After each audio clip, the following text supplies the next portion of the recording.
Hello everyone, my self Jessica and welcome to this classroom. आज की video में हम पढ़ने वाले हैं क्लास 3 के एक चैप्टर के बारे में। हिंदी का चैप्टर है, एक स्टोरी है जिसका नाम है सच का सामना। तो चलिए शुरू करते हैं।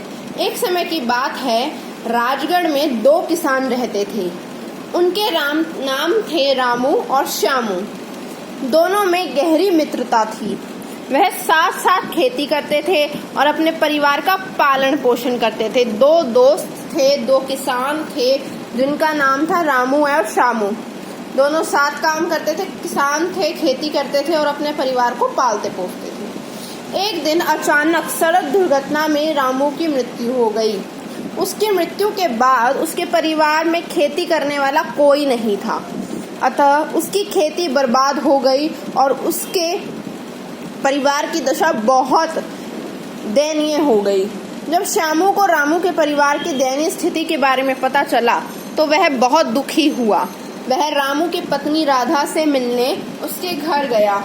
उसने राधा को घास बधाया तथा हर प्रकार उसकी सहायता करने का वचन दिया। यहाँ पे 2 दोस्त थे, किसान थे, बहुत एक साथ अपना काम करते थे, बहुत अच्छे मित्र थे।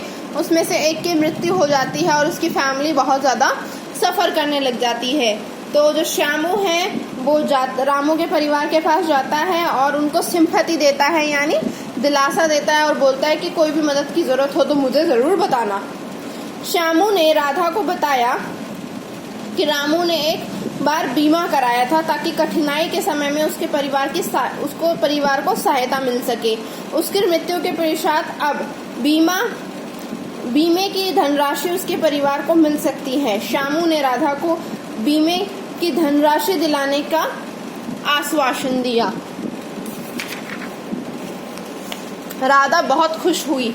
उसने बीमे के कागजात श्यामू के सौंप दिए, लेकिन बीमे की राशि देखकर श्यामू की नीयत बिगड़ गई। उसने राधा से कह दिया कि रामू बीमे के धन पहले ही ले जा चुका है, धोखे से सारा धन खुद हड़प लिया।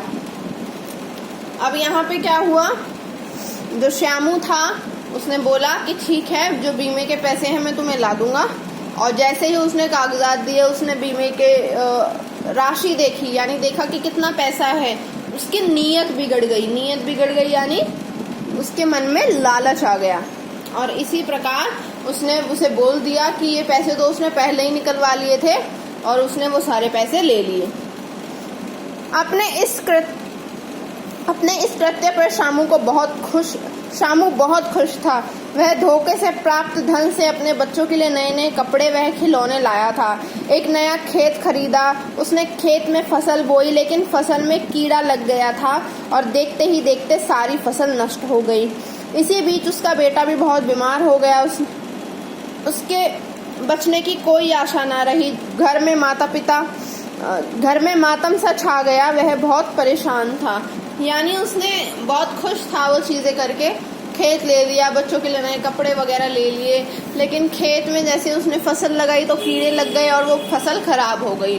उसके जो बेटा था उसकी भी तबीयत खराब हो गई। पूरे घर में बहुत ज़्यादा उदासी छाई हुई थी। वह समझ गया कि धोखे से दूसरों का धन हड़पने के कारण उसका यह हाल हुआ है। अब वह अपने कृत्य पर बहुत पछता रहा है, यानी अपने किए हुए कार्य पे वो बहुत ज़्यादा पछता रहा है। अब उसको समझ में आ गया कि उसने गलती की। तभी उसने कुछ सोचा और सच का सामना करने का निर्णय लिया। वह तेजी से दौड़ता हुआ राधा के घर गया। राधा ने उसका खुशी से स्वागत किया, लेकिन सीधा राधा के पैरों में गिर पड़ा और फूट फूट कर रोने लगा। उसने अपने द्वारा की गई सारी बेईमानी राधा को बताई और उससे माफ़ी मांगी। राधा बहुत कोमल हृदय की थी। उसने श्यामू को माफ कर दिया। घर आके श्यामू ने देखा कि उसके बेटे की हालत धीरे धीरे सुधर रही है। अब श्यामू पूरी तरह बदल चुका था। उसने कड़ी मेहनत करके पूर्ण फसल उगाई, साथ ही साथ राधा के खेतों का भी देखभाल की। श्यामू ने धीरे धीरे बीमे की सारी धनराशि राधा को लौटा दी। उसने भविष्य में कभी किसी के साथ बेईमानी ना करने का प्रण लिया तथा राधा को अपनी मुंह मोली बहन बना लिया। अब वह सदा दूसरों की सहायता करता है और सुख से रहता है। तो इस जो चैप्टर्स है इस कहानी से हमें ये शिक्षा मिलती है कि बेईमानी से ली हुई चीज़ कभी भी बरकत नहीं करती। आप कोई भी चीज़ चीटिंग से अगर किसी से ले लेते हो तो वो आपके लिए कभी भी सही काम नहीं करेगी। अगर किसी को धोखा दोगे तो आपको कभी ना कभी मल्टीप्लाई होके मिलेगा ही मिलेगा। तो आज के लिए इतना ही। आप ये बच्चों से इस चैप्टर की डिक्टेशन भी ले सकते हैं, कठिन शब्द लिखवा सकते हैं। यहाँ पे शब्दार्थ दिए गए हैं, आप जूम करके वो भी बच्चों से लिखवा सकते हैं, और जो इसके प्रश्न उत्तर हैं बना के वो भी बच्चों से करवा सकते हैं। आज के लिए इतना ही। नेक्स्ट क्लास में मिलते हैं। वीडियो पसंद आई हो तो लाइक शेयर एंड सब्सक्राइब करना मत भूलिएगा। Bye bye, take care.